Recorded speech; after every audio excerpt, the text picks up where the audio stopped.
Hi, folks. Welcome to the Ivy Boys podcast presented by Rebecca Lewis of Coldwell Banker Gundecker. I am your host, Chipper Lewis, and as always, I am joined by my co-host, Joel Fry. Joel, how's it going, buddy?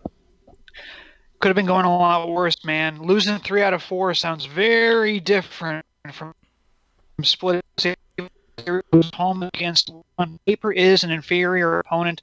You guarantee that you will end the weekend in first place, a half game ahead of the Brewers going into a pivotal first place versus first place matchup against the Atlanta Braves. So I'd love to be doing better, man, but I am not going to look a gift horse in the mouth. The Cubs are in first place, and we get to talk about it. Exactly.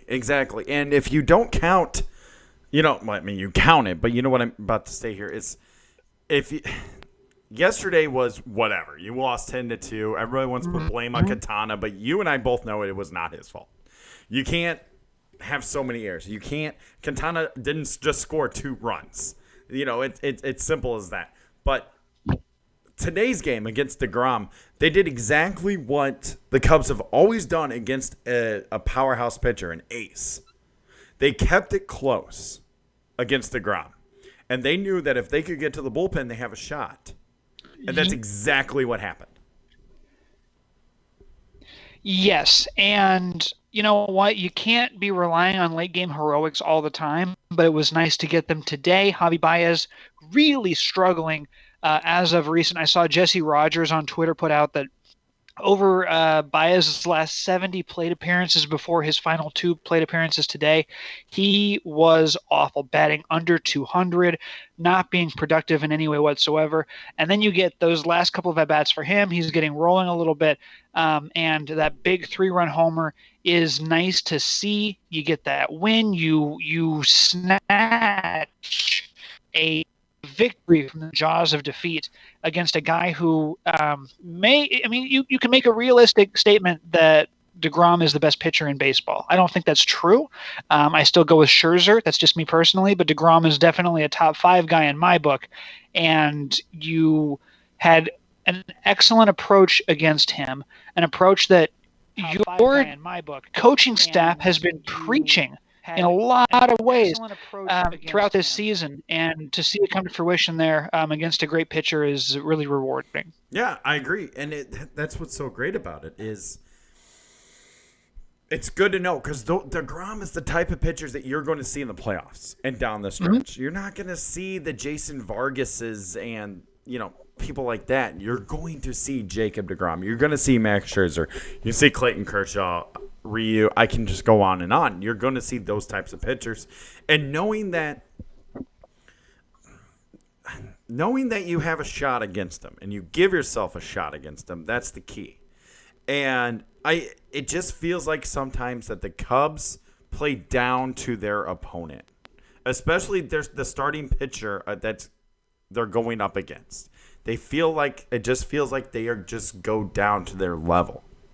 Like, there is no reason what happened yesterday happened. There's no reason you lose to Jason Vargas. There's no reason really you lose to Zach Wheeler, even though Zach Wheeler is a decent pitcher. But you got their bullpen came in also. There's no reason their bullpen shut you down. They played down to the level of their opponent every once in a while, and it's really annoying.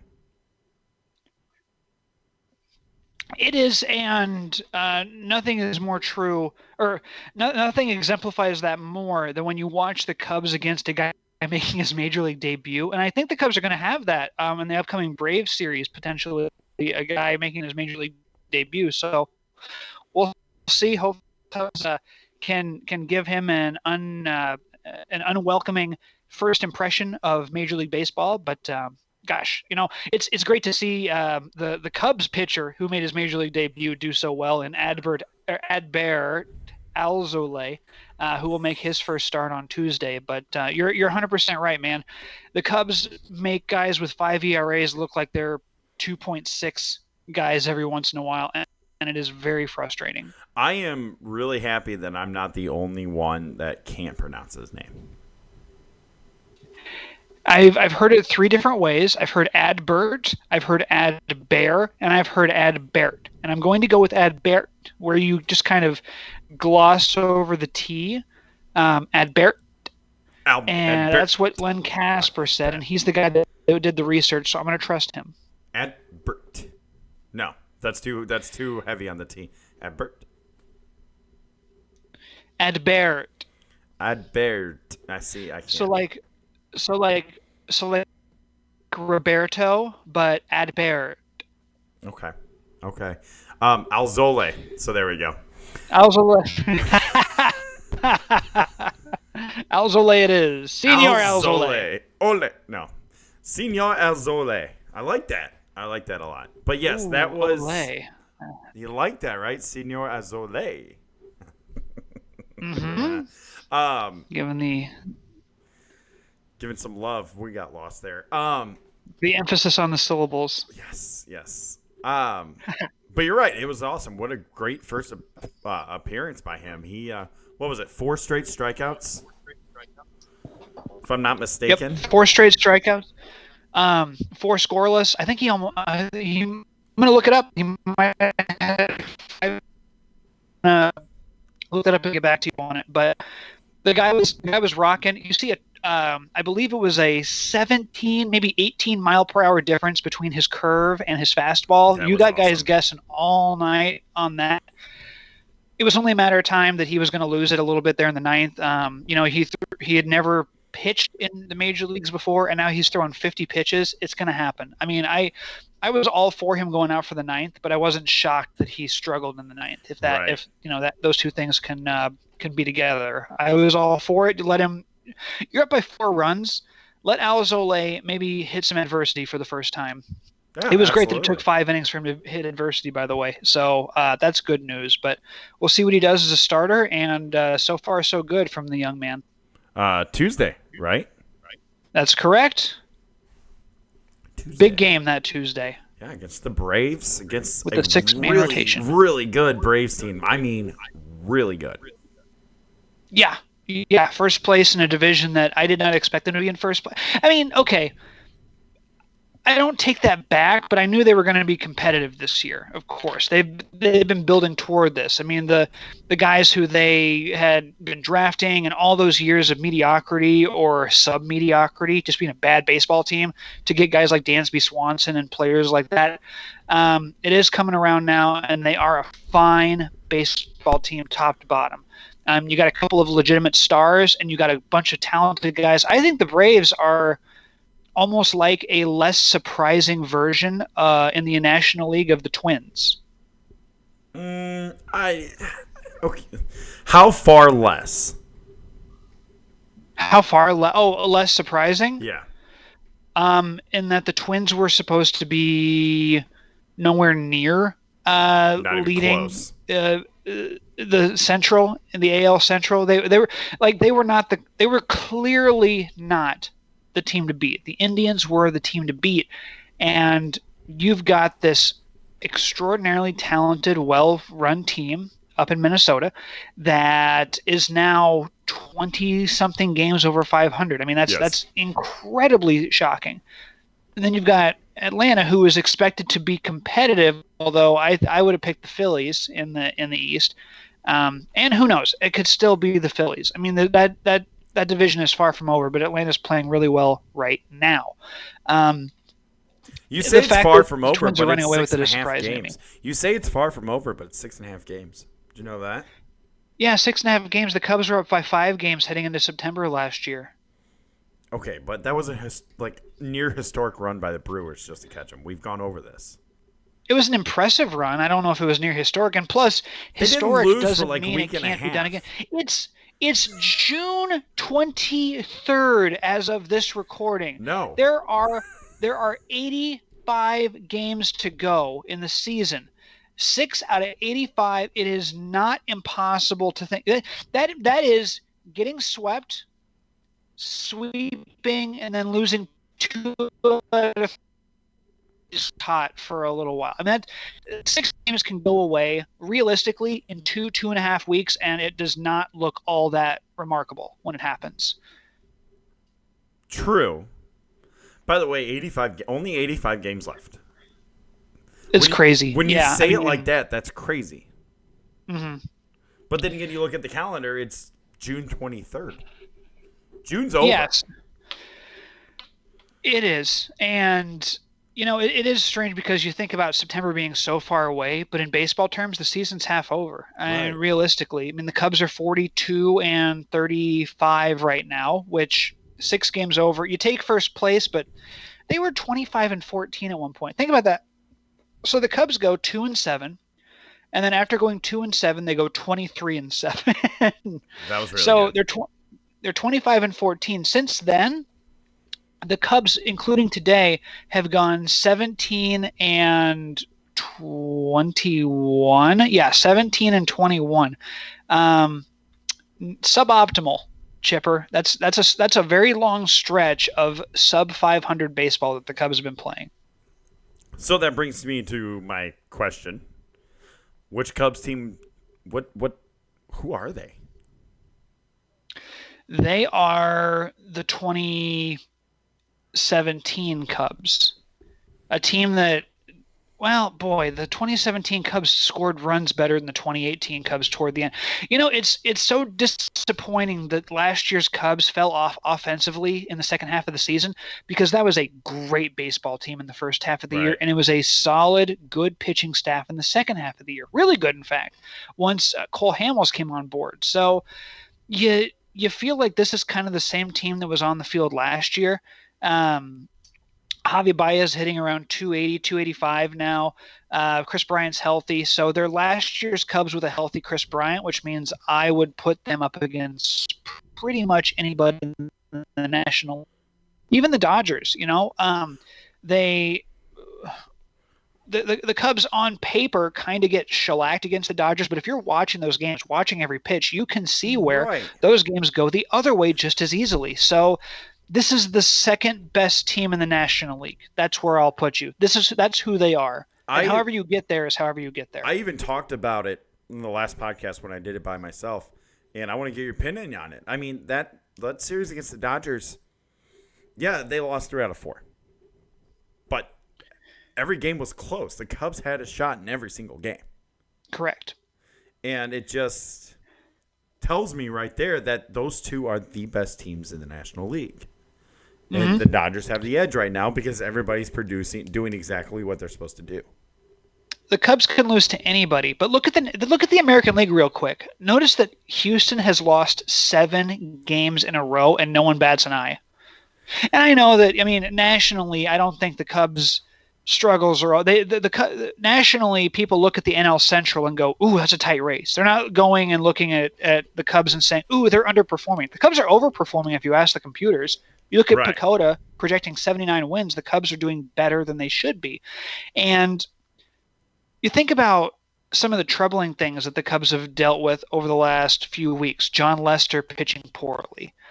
Jose Quintana, I want to say pitching poorly, but I know a couple of numbers of his that are really. He's allowed 3 or fewer earned runs in 6 of his last 10 starts, and yet he gets shelled every once in a while, and that's the problem. I mean, you look at, I think 2/3 of his earned runs this year are in 2 starts. Or half of his earned runs are in 2 starts. Really quick to interrupt you, here's Quintana's problem: is the fact that they don't score for him.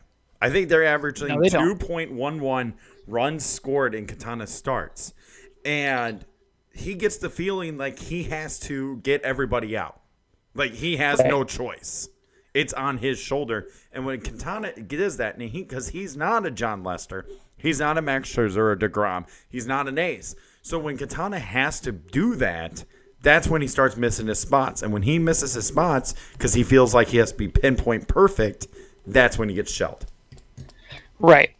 He has given up more than 3 earned runs 3 times this year. So in 13 of his 16 starts, or 13 of his 16 appearances, he has given up 3 or fewer earned runs. He gave up 8 against the Brewers on April 5th.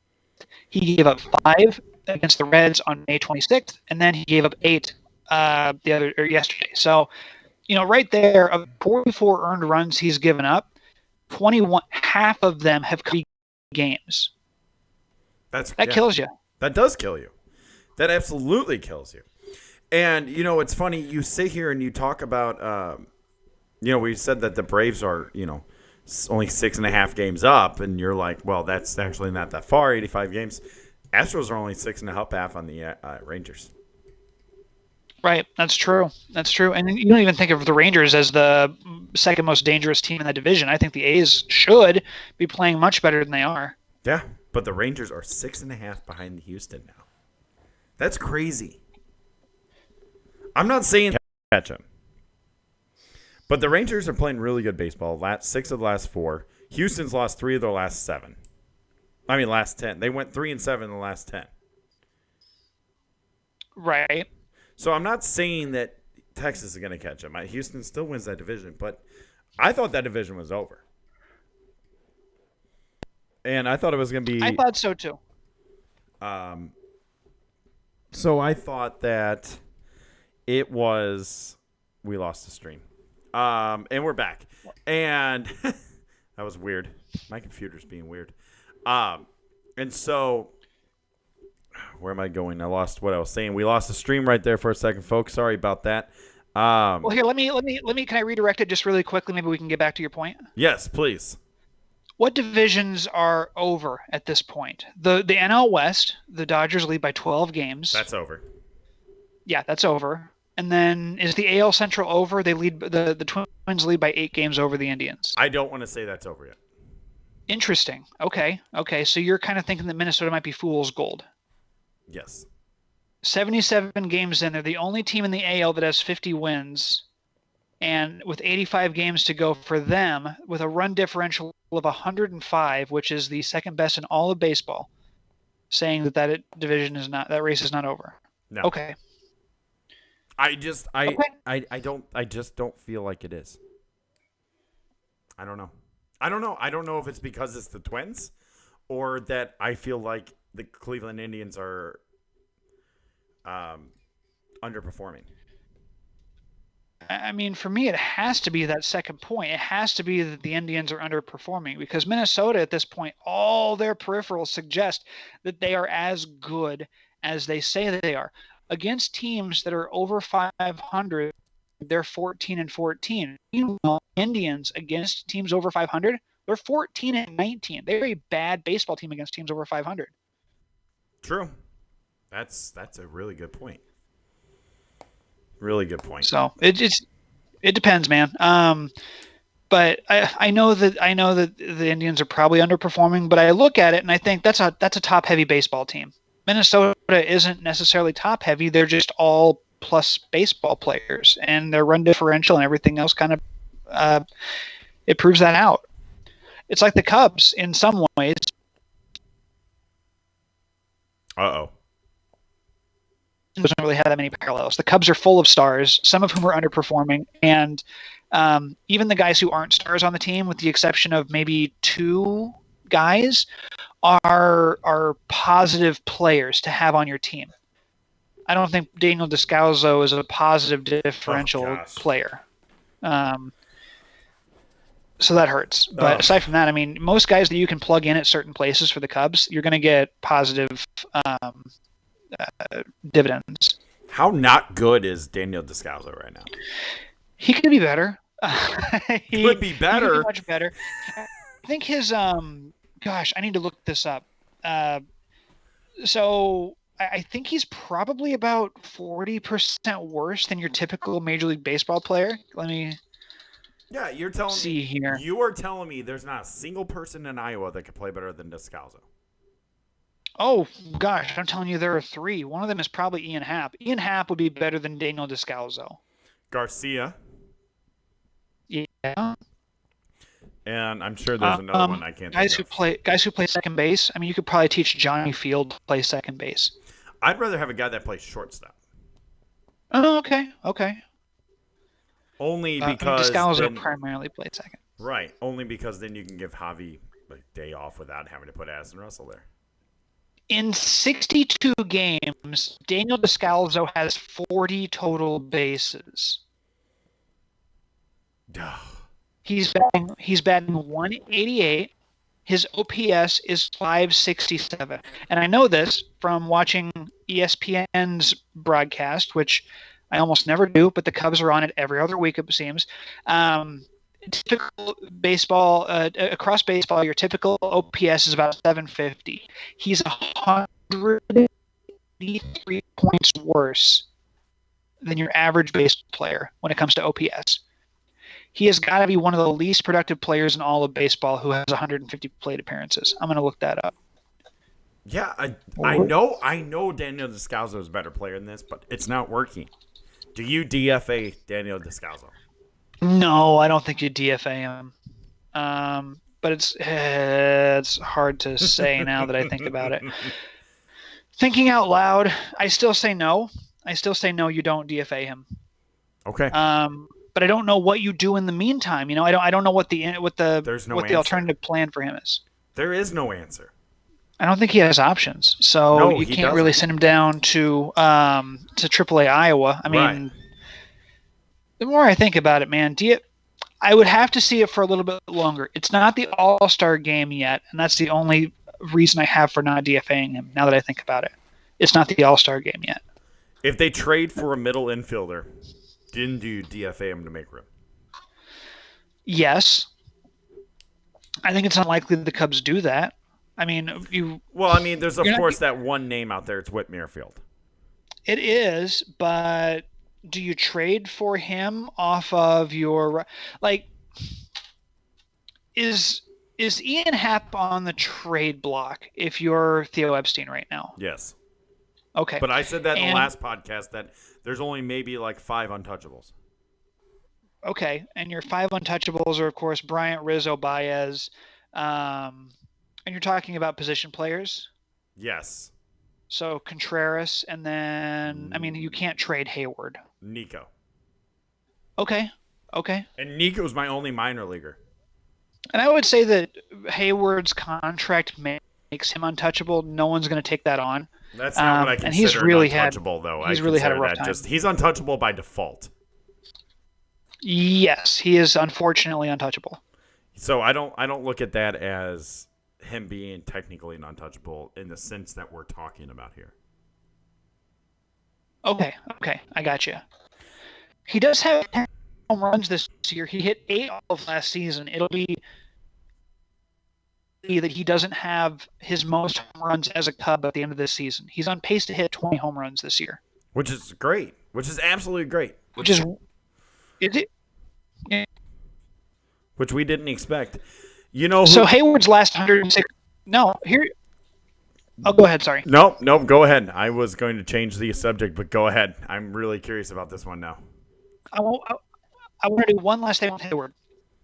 This is per Baseball Reference. Over his last 365 days, so calendar year, he has hit 260 home runs and 53 RBIs. He's had a 738 OPS, not awesome, because he's not slugging that much. But honestly, 14 home runs with his defense, I take that for a full season. So that's what his calendar year has been. If his year ends up like that, it'll be a little bit of a disappointment. But if he hits 260 with 19 home runs, I personally, based on the last 3 seasons, am happy with that as a Cubs fan. Yeah, me too. I'm extremely happy with that. I have had no worries with Jason Hayward. I've had no problem with him this year. None. Right. He's performing better than I thought he was going to this year, and I can't complain about that. No, he's been a league average player offensively, which is it's depressing that that's where we are, but his OPS plus is 98, 100 is an average player. So he's 2% worse than your typical right fielder.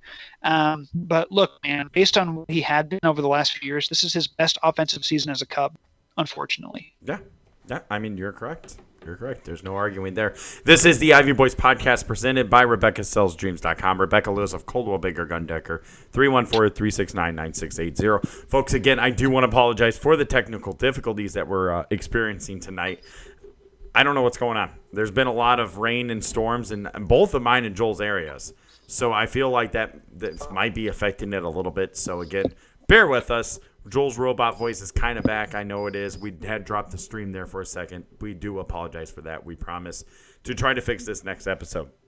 All right, so if it came down to them trading for a middle infield that's not Whit Merrifield, because Whit Merrifield's going to cost a lot. They are going to ask for the world for Whit because it's their best player. And that's what you do when you're a rebuilding team like that. So I'm going to give you stats of a player that I think would fit unbelievably well. And I think I know the answer to this question. Your answer to this question if you would want him on the Cubs. You ready? I'm going to give you his numbers. Sure. All right. Slash line this year. By the way, he is on pace to have close to the most. He's actually on base to have the most at bats he's ever had in his career. By the way. Okay. 5 years. This is his 5th year. All right. His slash line is 309, 359, 586. OPS of 946. He has 20 home runs and 51 RBIs. He plays second base. He can also play shortstop and center field. Okay. He a switch hitter, throws right, plays for the Arizona Diamondbacks. Okay. Ketel Marte. I've heard the name. He had a great year last year too, didn't he? 260, 332, 437. So not really. Not really. Okay, but my fault. It's his 5th year in the league. Yeah. Oh yeah, he's fast as all get it out. He had 12. Well, that's where I remember his name because he led the league in triples last year. Weird place to know a guy's from, but yeah, I mean that's just one of those stats that sticks out because 12 triples in 2018 is weird. I would definitely take him, but what would you have to give up for him? Because he's 25. That's the thing, man. A guy that turned the corner at 25, they're going to ask a lot for him. He's played 75 games this season, so he doesn't get injured, even though he has kind of a groin thing going on right now, a left groin cramp. That can go away in a second. He's really good. No, he's really good. He's really good. And if this is the Ketel that you get from here on out for the next 5 years, which is what he has left on the contract, that's awesome. I'm going to completely throw this out there, and it goes against everything that I've said the last 2 weeks. The conversation starts with Nico, and I'm okay with that. Interesting. We need a guy now. You do, but I don't know. I don't know where Theo's head's at with that because I know they. Okay, I assume they're wanting to build back up the farm system, and if you have a guy like Nico, where you know he's going to be ready in 2021 at the latest, do you? I don't know. I wonder at the patchwork, the thought that the management team has, coaching staff has, with maybe just patching together second base so you don't have to mortgage your future to make the present work. Now, here's the thing. But if it wins, Marte has been great this year. He's been great this year. He was average last year at 24. He was worse at 23, even worse at 22. He was a really solid player as a rookie back when he was 21 years old in 2015. However, you hope this is the guy you're getting, but what if this is another situation like Jeff Blauser or something back in '98, where you get a guy coming off a career year and he never reaches that level again. Granted, Marte being 25, he may very well have figured it out, but there's a guy in the minors who right now is kind of sort of showing he has it figured out anyway, and I'm not there, man. I'm not there to trade him. Well, then maybe I don't trade Nico Hoerner. Maybe the fact that he's 25, but maybe the fact that he's only had this one good year, maybe that does lower his price a little bit. Maybe Nico doesn't start it. Maybe Miguel Amaya does. Maybe. Yeah, I'm not totally there, but I kind of see where you're coming from. Just so, in case folks are kind of watching this and going, who's Nico Hoerner? I don't understand. Nico Hoerner, 22 years old, so far this year in 18 games with Tennessee, has hit 300, a 391 on base, a 500 slugging, good for an 891 OPS, and the guy is probably going to be your shortstop of the future for the Cubs if he stays on the team. With Mesa, last year, Arizona Fall League, he played in 21 games, and he batted .337. So Not much power. He doesn't have a lot of pop. He does have a little speed. He's kind of a triple machine based on his number of plate appearances. Um, Almost never strikes out in 163 professional plate appearances, 149 at bats. He has struck out 24 times. That is well below the major league rate, and there's some he has been able to pull off at every level of baseball for his career. So he's a contact guy, doesn't strike out much, and is just a really good, solid player who the Cubs are banking on, and I don't think you touch. I don't think he's tradable. As far as anyone else in the farm system, I mean, what about what about Alzolay? Now that he showed you something, What about that him? first start, if you don't think it's real, that's what I'm saying. He's 24, and if someone needs pitching and they want to bank on him, not just for this year but for the next 5 or 6, I think Alzolay is a guy who, if he flashes at the major league level over the next couple of starts, yeah, why not field some calls for him? Okay. They might see something electric that you don't think is sustainable. Now this is completely ridiculous. This is an MLB The Show 19 trade. You ready? I'm so ready for these. I think we've done one of these before on the show, and it was ridiculous. kind of preposterous, and I'm looking forward to this one too. And it's completely different than the last one we did. This is a straight 1-for-1. Okay. Alzolay for Dansby Swanson. Ooh, you kid. So, tease, did that work? I don't know. Does it work? I don't know. I say no. No, you say no if you're the Braves, right? Yeah, if you're the Braves, you say no. So Dansby Swanson, a guy who has been on your radar since the Reagan administration, I think. You've liked him for 30 years. Impressive because he's 25. But so far this season, he is hitting 263, 14 home runs. He is a little bit better, honestly. He's just a little bit better than Jason Hayward has been over his last 365 days this season. And his OPS plus is 104. He's 4% better. He's a guy who is kind of like the second base, or he is the middle. He's a shortstop.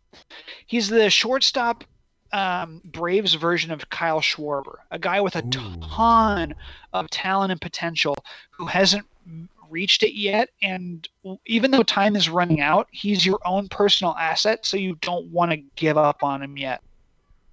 Well, do you throw in Kyle Schwarber then? Alzolay and Kyle Schwarber for Dansby Swanson and maybe like a low-level prospect? I don't think it'd be a low-level prospect. I think it would be something you have. So you're talking now about 2 major league level commodities on the Cubs side.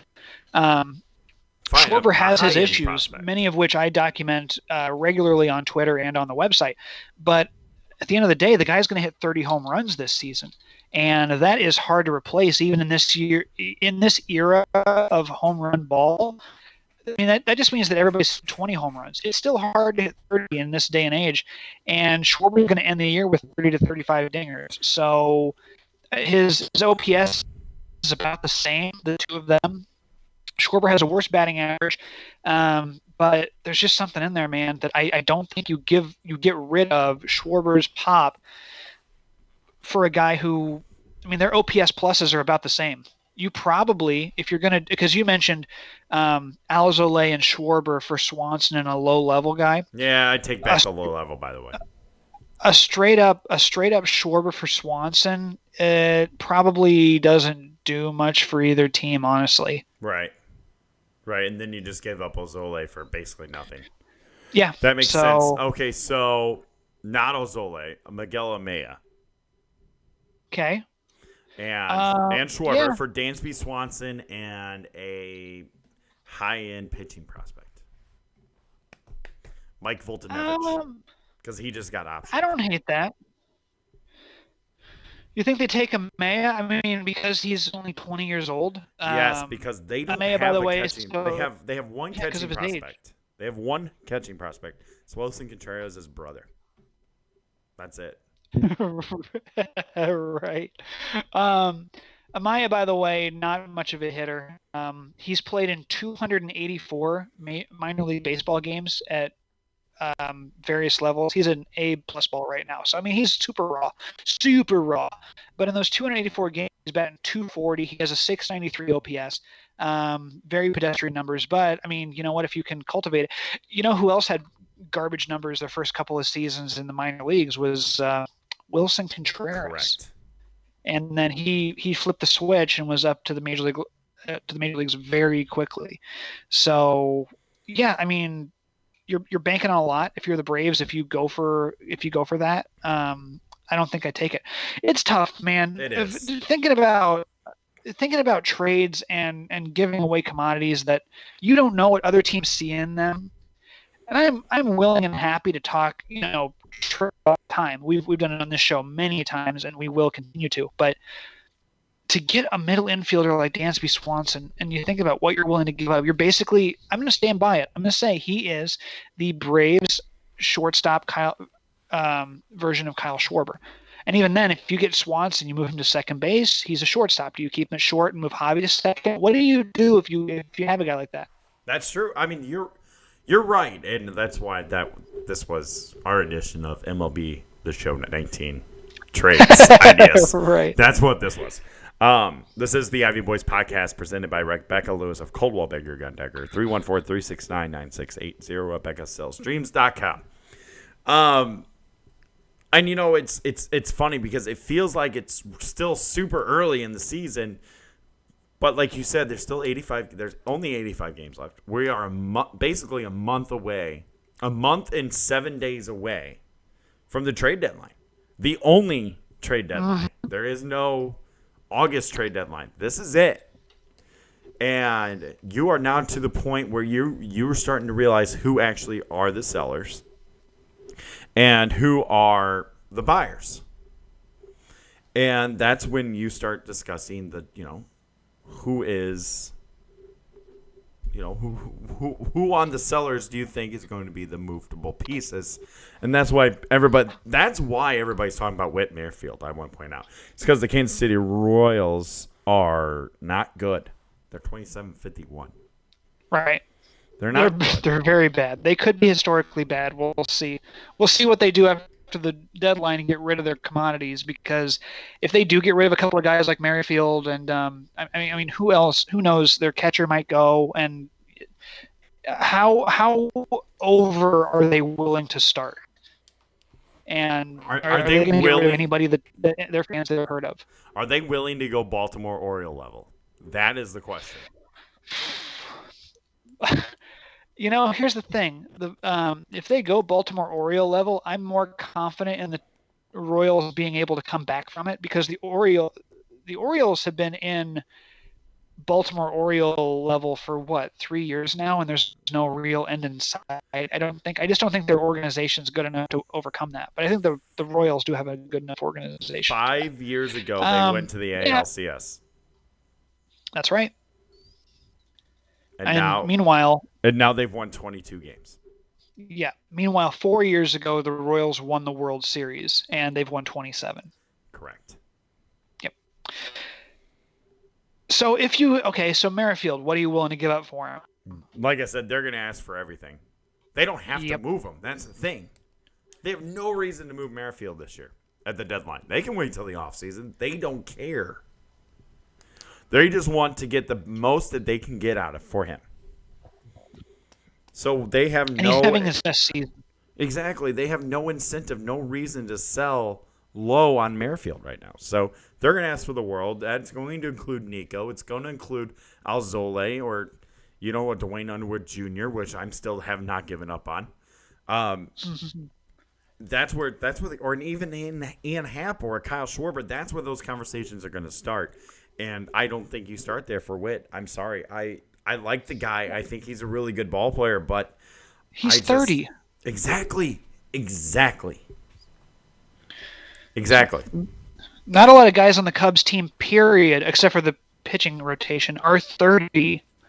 So, especially, with Zobrist being out, I mean, you don't have a lot of older guys on that team right now. So, Merrifield coming in and being practically an elder statesman, Right. And It not won't even work. a guy who was on the World Series team. I don't go for it. Nope, I don't either. And how about that? How about the fact that we are only having this conversation because Ben Zobrist is out? Yeah, that's wild, isn't it? I mean, Zobrist. Now he wasn't having a very good. Let's keep in mind, by the way, Zobrist wasn't having a very good year, but he does add some.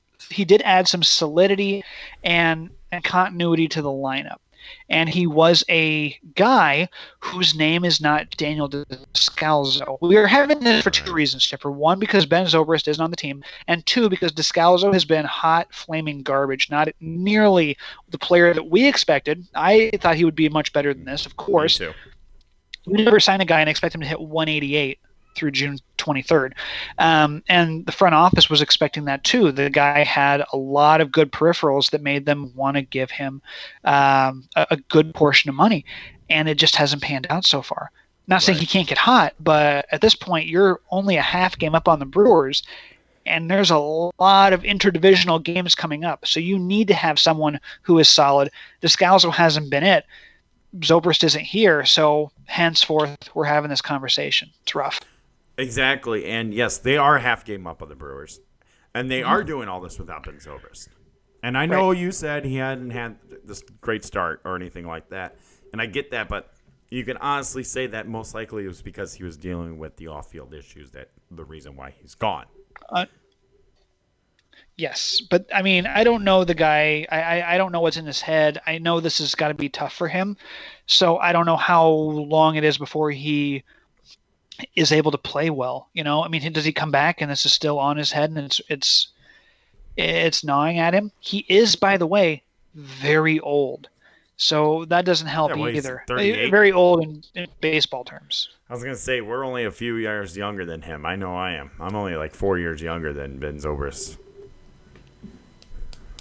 Right. The guy's 38, so I mean, a career decline after he hit 305 last year. Yeah, he that had was the awesome. He had the best batting average season of his career, and then this season, in 99 plate appearances, he's batting 241 with 0 home runs so far. He has 1 double. He has 1 extra base hit so far this season, and he just hasn't been playing well. How much of that is off the field? How much of that is just age? I don't know. But I'm not convinced that he would be a guy who you could plug in there and expect good things from. His OPS plus, by the way, so we talked about Descalzo's is 49. Zobrist is 59. Again, 100 is average, meaning that Zobrist so far this year has been 41% worse than your average player at his position.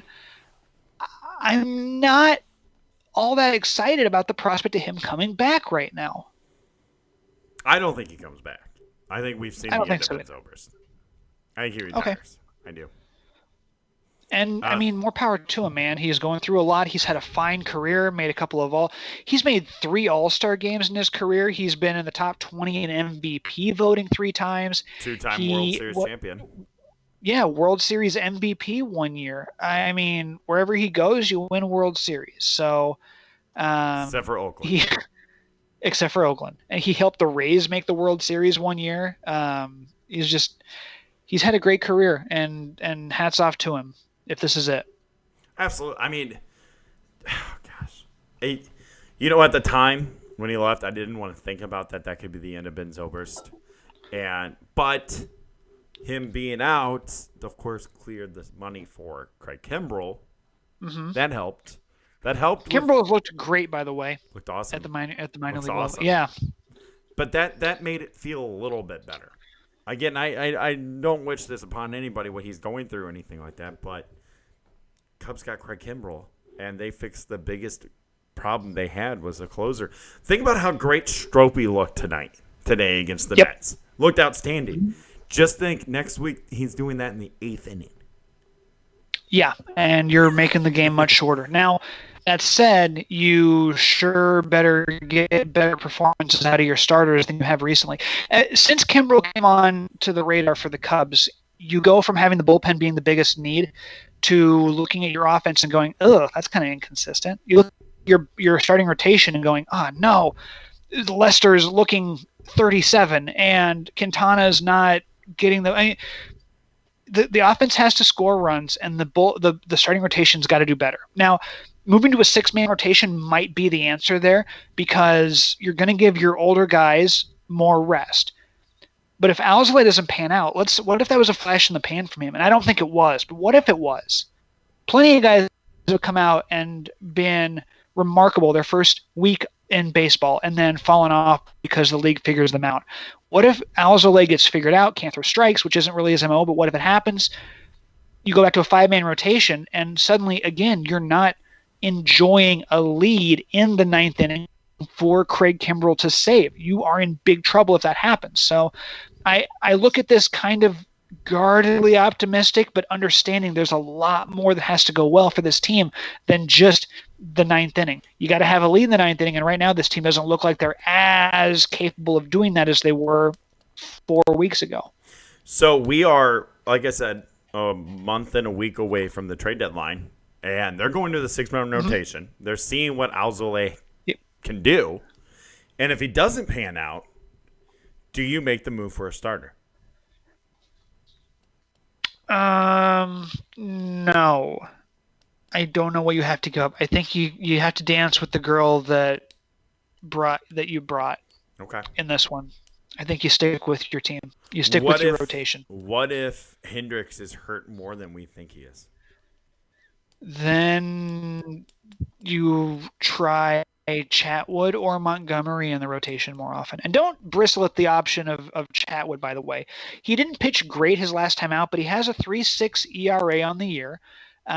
He's fully capable. I mean, Twitter is the worst place to be during Cubs games. I'm sick of almost everybody who is a Cubs fan on Twitter. But you look at some people who were talking about how bad Chatwood looked, how much he stunk, who were praising him up and down for figuring it out when he threw 6 scoreless a few weeks ago in his first start of the season. Right. I'm not done with him. I really feel like he is capable of figuring this out. I honestly do. I mean, I'm not saying Hendricks. He could be your answer. I'm not saying Hendricks is hurt more than he is. I'm nowhere near saying that. I have no idea. I don't know the guy. I don't have him on speed dial or anything like that. But it's something you have to think about, though. It's something you have to think about. I mean, look how long Strop was out with just a hamstring injury. Mm-hmm. We're talking about Hendricks' shoulder, his throwing shoulder. That can mess with you. If there's a slightest sore, and I'm not talking about a good sore after you throw 8-9 innings. I'm talking about a sore that is there that shouldn't be there. That can mess with you for a long time. Well, shoulders are weird, man. It really depends on the player in those times. And it's not like Hendricks has never been hurt before, by the way. He's been injured before, and he's come back and been fine. So I'm not worried about that, where this is the first time. We don't know what he's capable of doing after an injury. Almost the opposite. It surprises me that he gets hurt as much as he does, honestly. Yeah, for how effortless he pitches, it is surprising. Yep. Very surprising.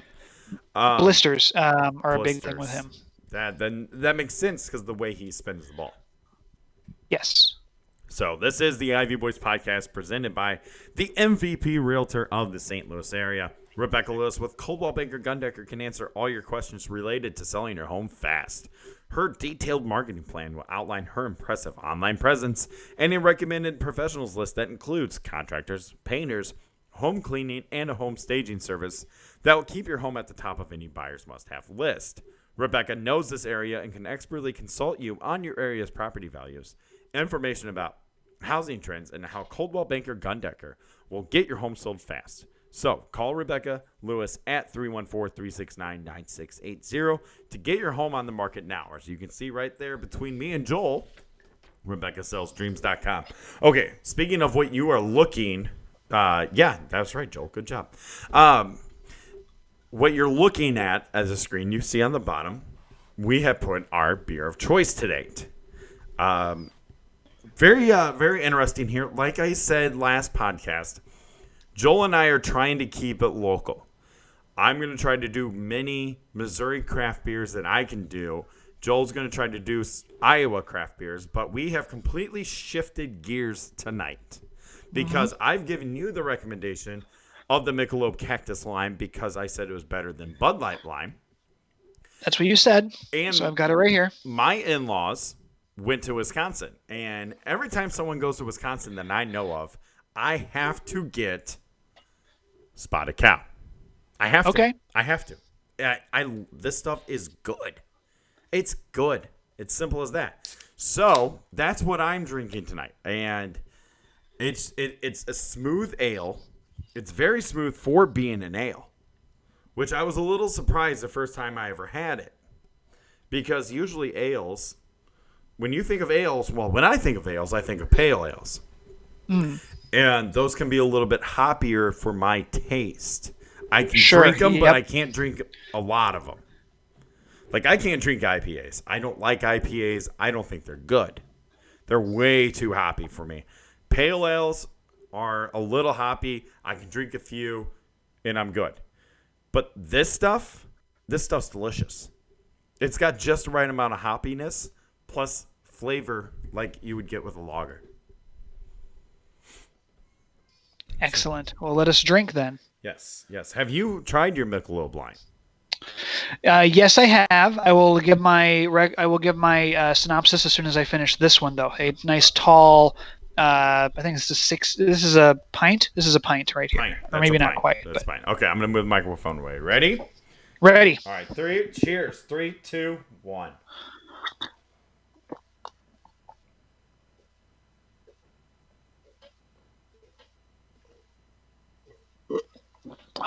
Oh. Mine was good. I didn't wait for the foam to go away, and I should have done that. Whew. That's a mistake. That was a huge mistake on my part. That one hurt because of that. I swallowed a lot of air in that first, 2 gulps. Be careful with that. Yeah. So, what'd you think? I think it's a little better than Bud Light Lime. I think you're right. Thank you. That's because Bud Light's not good. I'm glad this show is almost over, so I can just disagree with you in private. But anyways, that's our beer of choice. Mine was Spotted Cow. You can only buy in Wisconsin, by the way. And yours was Michelob Cactus Lime. I don't know what I'm gonna do next week. So there's rumors that I might go Public House, which is a brewery over here in St. Louis, about an hour and a half southwest from here in Rolla, Missouri, or no, St. James. So might go that route next week. That'd be definitely something to keep an eye on. I will be doing a local beer, Confluence Brewing, a fantastic brewery here in the Des Moines area. It'll be Capitol Gold. So if you've ever seen the Capitol building in Iowa, it's one of our claims to fame because it's one of the more beautiful Capitol buildings in the country. This is true. It's an enormous gold dome on the top of it with gold leaf, which is put tens of thousands of little pieces of gold leaf all over the dome. And so Confluence named a beer, a nice golden wheat, the Capitol Gold, and that's what I'll be drinking next time. I've had it once. I love it. So I'll be giving a better synopsis of it when we meet again. That sounds like a beer that I would drink. I love golden anything, and B, wheat beer. Yes, it's a fine beer. And yes, I've seen the Capitol building several times in Des Moines, and it is absolutely stunning. Absolutely stunning. So, yeah. Okay. The Missouri building is no slouch. They're renovating it. Let's wait till then. Right. Yeah. Well, Jeff City, a lot of renovations there. So my thoughts go out to the people of Jefferson City, if any of them are watching. That was a crazy night. That was an absolutely crazy night.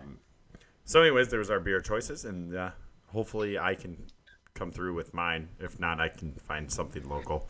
I'll have something, I promise. Maybe if not Public House, then maybe a little Boulevard from Kansas City. Ooh, okay. That qualifies for sure as a local. Absolutely. So, very excited about that. All right. So the Cubs took they split against the Mets. They split against the White Sox. Really quick, I want to get your opinion on the trade. Do you feel like the Cubs lost a trade The Jose Quintana, Eloy Jimenez, Dylan Cease trade. Look, okay, I'm going to couch this really quickly, and then I'll give the yes or no answer that you want. Okay. Regardless of whether the Cubs won the trade or not, it was the right trade to make at the time. I feel that's very important to note. It felt steep the day we found out about it. Okay, when the news broke, we felt like, ooh, that's a lot to give up for Quintana, but I get it. And I think this is going to be a good thing. So remember the way you felt when that trade happened, okay? It was the right thing to do. Ultimately, if the Cubs do not win a World Series with Jose Quintana in the starting rotation, in a game in the World Series, so if he is not one of the 4 guys who starts a game in a World Series that they win, the White Sox win the trade. That is the only way the Cubs win this trade, if Quintana is a factor in a team that wins the World Series. That is why you traded for him. However, even if the Cubs lose the trade, it was the right one. I can't stress that enough. A true, proven commodity, a guy who you knew how they were going to perform at the National League, Major League level, in exchange for 2 extremely high ceiling guys who you weren't sure about. And you may say that Eloy was a can't miss. Sure, I will concede that. I still think it was the right trade to made, and on the day that it was made, so did you. I know I did. I still think it was the right you. Trade. I mean, I was talking royally you, but yes. I was like, because you texted me that day. I'll remember this. I was at work. You texted me that day and said, we got Quintana. And I was ecstatic. And then I looked who it was, and I was like, oh, I mean, you got to give up to get something. You have to give up something to get something. Right. Okay. They sometimes Cubs fans act like Rick Hahn called up Theo Epstein and said, hey, man, we've got Jose Quintana over here, and we'd love to trade him, but what we're asking for, now don't hang up the phone yet, we'd like you to give us 3 bags of flour, very nice, high-grade flour, so that we can create excellent hot dog buns here at Guaranteed Rate Park. And Theo went, whoa, we don't have 3 bags of flour. We have 1. How about instead I give you Eloy Jimenez and Dylan Cease? That's not what happened, okay? That's the cost of doing business, is you have a proven all-star starter, an all-star caliber starting pitcher that you want. You're going to give up your prospects, okay? Yes. The Cubs built up their farm system for exactly these moments. Yes, I agree. Oh, my gosh. This is ridiculous because this is exactly what I was saying. And I saw on Twitter at one point that it said that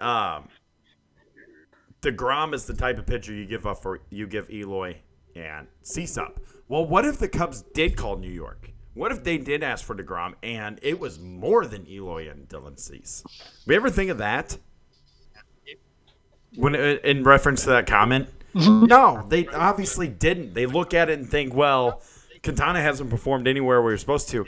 How are the Cubs supposed to know that Quintana was not going to be the guy he was with the White Sox? How are they supposed to know? How are they supposed to know he's not going to be a number 2 that they thought they were going to get? At the time he was, and that was the cost of his services. That's what it took. And so it baffles me that people forget that, how good actually Jose Quintana was with the White Sox. They forget that. They do. Yeah, I mean he was a number 2. He was in the shadow of Chris Sale, who might be a Hall of Famer. Who knows? And right. The guy was so consistent and so good for 3, 4, 5 years before you traded for him, and he's been fine as a Cub. Again, I'm just going to reiterate this in case people weren't paying attention the first time I said it. Jose Quintana has started 15 games this year. He has given up 3 earned runs or fewer in 12 of them. His lows have been way too low, but his highs have been great. He was magnificent early in the season. season and take away the most recent one. He's been enough to almost been. Joel's robot voice showed up. Oh, sorry. Oh, you're fine. Sorry. You're fine. I know we got to get going anyways. And I mean, I know exactly what you were saying. 3 earned runs in his last 12 starts. It's not his fault that he's losing that they're losing the games he's starting. They're not scoring for him, averaging 2 runs per time Quintana starts. Plus, he's only given up 3 earned runs in 12 starts. Yet they scored 10 runs. The Mets did. Yesterday. So it's not Quintana's fault. Errors are killing him. The defense has not been the best defense this Cubs team can be. That's another problem that's facing them. They need to clean up their defense. And I think starting David Bote is going to help that. I really do. Bodie's a really good defender. So I think that's where that comes in. And then just need to score runs for him. He reminds me of when the Cubs had Matt Clement. Great pitcher, but they didn't score for him for whatever reason. And so it seemed like Clement always had a bad game because they would lose. That wasn't the case. Pitcher can only do so much. He has to have the offense do something for him. My favorite thing about Matt Clement was that he wasn't Sean Estes. Oh my gosh, my hatred for Sean Estes. That's one of my favorite over-unders we ever did, was I gave you career innings pitched as a Cub, Brett Anderson versus Sean Estes, and you took Brett Anderson in a screaming under, and you nailed it. I was right, because Brett Anderson is horrible. He really is. He's not good. He's not a good major league pitcher. He's bad at baseball. baseball. He's not good.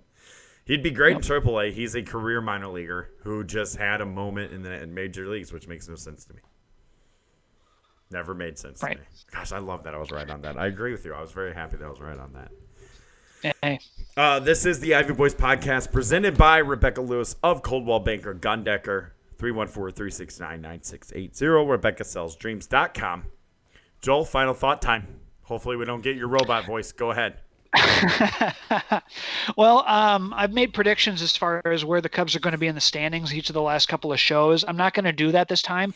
I will say be on the lookout for Javi Baez really bouncing back from his recent bad stretch.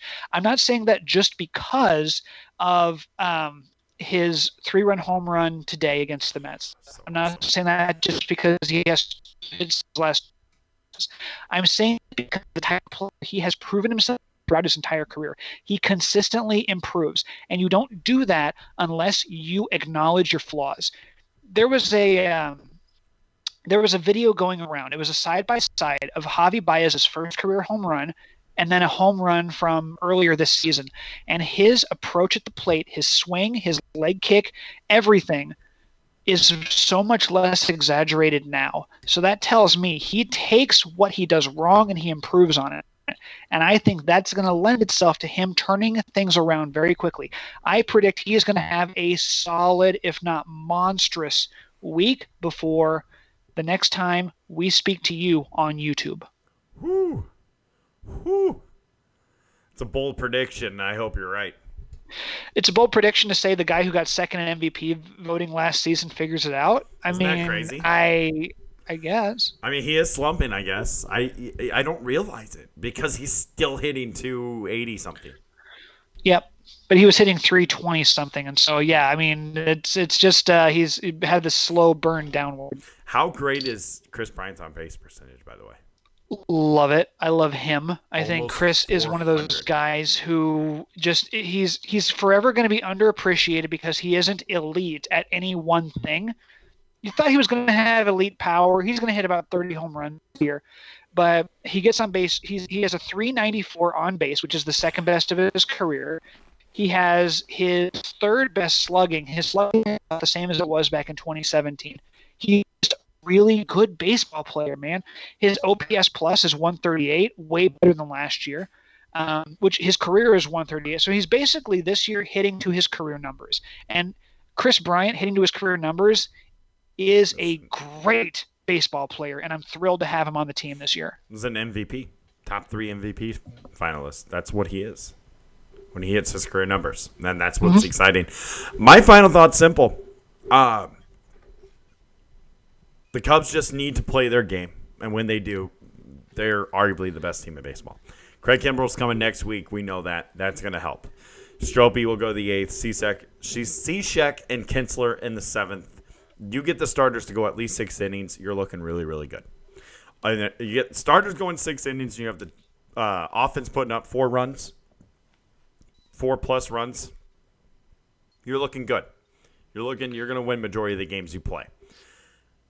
That's where the Cubs are. My other – go ahead, Joel. I know you wanted to say I was going to say I have one last thought that I want to kind of share here, and this is from Jeremy Frank. He's on Twitter at MLB Random Stats, and I love following him. And here are the home runs after falling behind 0-2 in the count this year. I saw this. So, as a team, the Kansas City Royals have 5 home runs this year when they're falling behind 0-2. The Indians have 5. The Pirates and Marlins have 6. The Giants have 7. The Angels have 8. When falling behind 0-2 in a count, the Red Sox, Phillies, and White Sox combined have each hit 9 home runs. Pretty good. That's good. Javi Baez, after falling behind 0-2 this year, has also hit 9 home runs. He's hit as many home runs falling behind himself as the Red Sox, the Phillies, the White Sox. He's been a wrecking crew. You get behind 0-2 on Javi Baez, and it used to be you could throw him anything, you get him to strike out. Now, you're terrified he's better 0-2 than he is when he's not. The guy is just unreal. And that's the coolest stat I know of in baseball this season. I agree. That's an amazing stat. That's why I know this team's going to be okay. Mm-hmm. That's why I know it. They're still in first place. That's why I know they're going to be okay. And even if they're not in first place by the time next time we talk, they're still going to be in second place. The Reds have been unbelievably hot, but the Pirates, they are just now catching the Pirates. Think about that. Yeah. Wow. Cardinals have gotten hot. They're playing a lot better baseball. It's not going to last because I still don't have pitching. So the Cubs, if not in first place, they'll be right there within a game next time we talk. But the final thought, the second part of my final thought, and I said this in a YouTube video the other day. I went to the Cardinals-Angels game, Albert Pujols' first game back here in St. Louis. And I explained my whole situation. Been here for 19 years. I watched Albert Pujols play baseball for the Cardinals. I did. And it was amazing. It was absolutely – I was watching one of the best players to ever play the game. And I said that ovation needed to be better than the Griffey 500 home run ovation. And it was. It was goosebumpy. It was chilling. It was amazing. It was absolutely amazing. And I am so happy as a baseball fan myself to be a part of that. We were sitting so far up in the nosebleed, it did not matter though. It didn't. And that's what was so cool. So I'm very happy as a baseball fan that I got to witness that. I have never seen a no-hitter. I've never seen a perfect game. I've seen a couple walk-offs. Been to a couple playoff games. This is at the top of my list. That ovation. It was. It was absolutely amazing. And I'm so glad that I got to be there. And I got to be there with my friends and my wife, who were all Cardinal fans, and they were right there, and it was amazing. It was absolutely outstanding. So that was my final thought. That's great. Love hearing that. Yeah. And plus, I could see Mike Trout, who, by the way, his on-base percentage is like .470. He's 0 for 2 today so far, at the time of recording. He's at .465 on base. He gets on base almost half the time he comes to the plate. Yep. I told my wife before this season, I said, look, here are the dates where Mike Trout's going to be in our general area. I'd like us to go to one of them. Now, we're not going to be able to get to because we've got 4 kids now, but at some point I got to see him. This is his best season so far, and there's no guarantee he'll have a better year than this. But I say that every year. and he He keeps does. topping himself. So I So don't know what to think of the man. So really quick before we sign off, next year when the Angels come to Kansas City, we're going. I'm gonna meet you over in Kansas City. We're gonna go. All right, deal. Okay, Okay. I'm in. I'm in, man. Yeah, We'll do it. It'll be awesome. It'll be awesome.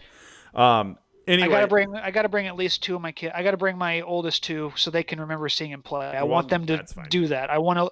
I have a moment. I have a guy in my life, Mike Trout, and this is really great that we have this. So dads, take your kids to see him. Absolutely. Where you can sit in the crowd and you can point out and you can say, "Remember that guy. That is the best player you'll ever see." And like getting to do that, not every generation has that, so it's pretty cool. Right. We're lucky. You know how lucky our generation is? We've had Griffey, Pujols, and now Trout. Yep. Yep. And Trout's the one guy who you can say that's probably the best to ever do it. Yeah. Yeah. Right now it's Pujols. Trout's going to pass him. I've said it before. Right now, Albert Pujols is the best player I ever saw live. He is. Trout is going to pass that. Yeah, he's probably the best player I ever saw live at the time I saw him because I saw Pujols in 08 and 09. I saw Griffey in 07, but by then he was Griffey in 2007. I mean, he was fine. He was Bo Jackson with the White Sox. I thought Josh Hamilton would be the best player alive because he homered his rookie year when I saw him in 07. I was like, oh man, he finally figured it out, but he fell off as quickly as he caught on as a major leaguer. So it's a shame. What are you going to do? It's a shame. Anyways, follow us on Twitter at The Ivy Boys. Follow us on Facebook, The Ivy Boys. That was weird that I did it that way. Follow me on Twitter at ChipperStrike3, just the number 3. Follow Joel on Twitter at Fry Sports Radio. Again, I guess like us on Facebook. Again, that was weird. Check it out. Bob handles that. I post when I do the YouTube page. Definitely do that. Definitely check out the YouTube channel. You're watching it right here, so definitely like and subscribe while you're here, please. Set up the notifications so you get when my rants are coming. It seems like every day. You'll get notified when we are going to go live. You'll get notified when we do go live. I will. I try to do a video a couple hours before announcing that when the podcast is going to start, the live show, and what's going on in the episode. Definitely check out for that. If you have the notifications on, you'll get it. And you don't have to worry about always checking. It will show up on your phone. So definitely like and subscribe to this page and turn on the notifications so you don't miss anything with this thrilling podcast. Plus, you don't want to miss our beer of choice. I know that is something people look forward to. So head over to the website, theivyboys.com. Check out our blogs, mine and Joel's. I know that we don't have a new blog up recently. Joel, are you working on one? I feel like you are. I posted one a couple of days ago. That's right. I'm sorry. I posted it Friday. I forgot about that. I've had a busy weekend, okay? I forgot about that. Check out Joel's new blog. It's awesome. I'm an idiot, by the way. Real quick, I'll just give a quick synopsis. Please. Wilson Contreras, 15 home runs this year. He's on pace for 33, and that is rare in the history of catchers. So we could be looking at a historically great power year out of a position where in the history of Major League Baseball, it's been Mike Piazza, a little bit of Johnny Bench for like 3 years, and then nobody else ever. So, it's just enjoy what you have with Wilson Contreras and root him on to not have the fall off he had last season. Because if he can duplicate what he did in the first half this year, we're talking about a guy who could hit 35 home runs, maybe set the Cubs all-time single-season record for homers by a catcher, and put himself in some seriously elite historical company this year. I think Vic Caratini is definitely going to help with that drop-off, by the way. Oh, yes. Yep. The way he's playing. But, yes, and definitely. He's pitching, too. Yes, and playing third base at the same time. It's weird. If you don't know what I'm talking about, there's an amazing play he did. It was 10-2. So, I mean, how amazing is it going to be? You just enjoy it for what it is. Right. But anyways, yes, check out Joel's new blog. I can't believe I forgot about that. I'm such an idiot. I'm sorry. You're good, dude. Don't worry. And my older blogs, which are some of them really old. But anyways, check out the website. If you like the way the website looks, scroll all the way down. You see Bob's name. You know the drill, folks. BobMarufo.com. BobMarufo.com. BobMarufo.com. If you need any logo done, website design, anything like that, Bob is your guy. It's simple as that. He does our website. He did his website. If you don't like the way those two websites look, then I don't know what to tell you. Go find somebody else, I guess, because Bob does amazing work. And if you don't think he does, you don't know what you're looking at. Definitely check him out. If you need something else done, like website-wise, that Bob can't do, he'll work with his buddy Vince. Vince did this YouTube page. How awesome does this look? This was Vince. Vince does a great work for us. Bob does a great work for us. Check them out. And also check out their podcast, Beyond the Cube, the best podcast in the 815.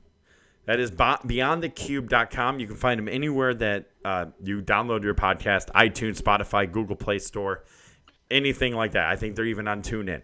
That's Beyond the Cube podcast. They talk about just random stuff. That's what's so great about it. So definitely check them out. Anyways, folks, that is it for us. We appreciate the support. Oh, and we will see you next episode.